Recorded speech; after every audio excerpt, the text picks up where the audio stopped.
মাছের মাথাতে লবণ হলুদ মাখিয়ে নেব।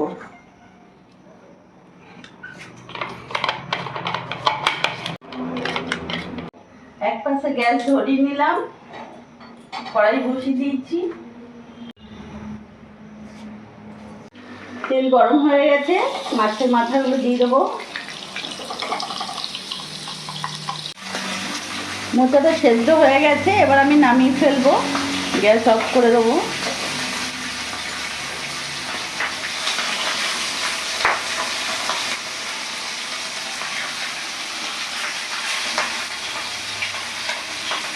মাথাগুলো লাল লাল করে ভেজে নিয়েছি, এবার নামিয়ে ফেলবো।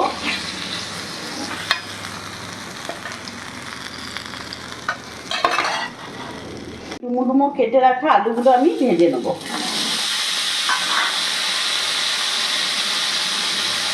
সামান্য লবণ আর হলুদ দিয়ে দেবো।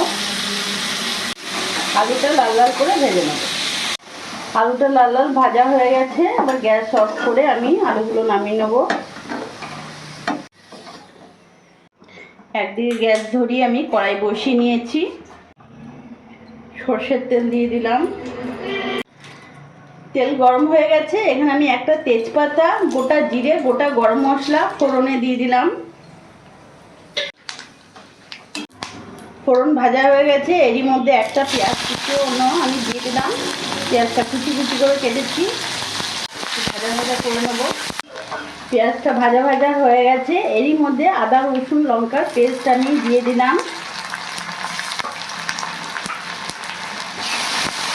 গ্যাসের ফ্লেমটা মিডিয়াম রাখবো। লবণ দিয়ে দিলাম, হলুদ গুঁড়ো দিয়ে দিলাম, জিরে গুঁড়ো দিয়ে দিলাম, এখানে লঙ্কা গুঁড়ো দিয়ে দিলাম।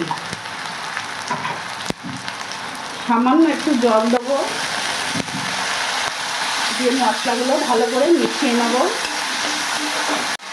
মশলাটা ফুটে এসছে, এরই মধ্যে ভেজে রাখা মাছের মাথাগুলো দিয়ে দেবো। দিয়ে একটু এইভাবে ভেঙে ভেঙে দেবো। মশলার সাথে ভালো করে মাছের মাথাটাকে কষিয়ে নেব, যাতে কোনো রকম কাঁচা বা আস্তে গন্ধ না থাকে। মাছের মাথার সাথে মশলা একেবারে ভালো করে কষানো হয়ে গেছে। এইরকম করে কষালে কোনো রকম কাঁচা গন্ধ বা আস্তে গন্ধ উঠবে না। এরই মধ্যে এখন ভেজে রাখা আলুগুলো দিয়ে দেবো। তার সাথে কয়েকটা কাঁচা লঙ্কা কুচি দিয়ে দিলাম চিড়ে। এবার একবার ভালো করে মিশিয়ে নেব। মোচাটাকে ভালো করে এইভাবে হাতে একটু চটকে নেবে। ভালো করে এইভাবে একটু কিছুক্ষণ চটকে নিয়ে তারপরে দিয়ে দেবে।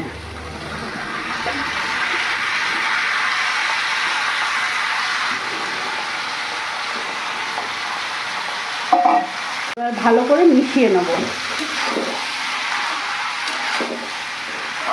সিম আঁচ করে কিছুক্ষণ আমি ঢাকা দিয়ে রেখে দেবো। কিছুক্ষণ ধরে ঢাকা দিয়ে রেখে দিয়েছিলাম।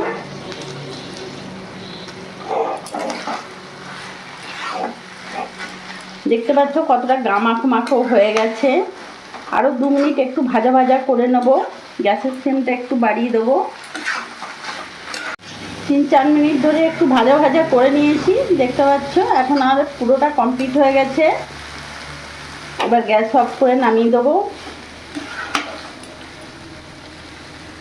মাছের মাথা দিয়ে মোচা ঘন্ট একেবারে রেডি।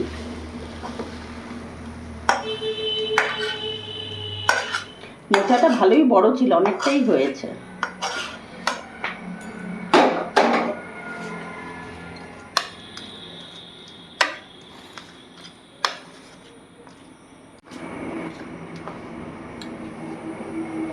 আজকে বানিয়ে ফেললাম মাছের মাথা দিয়ে মোচা ঘন্ট।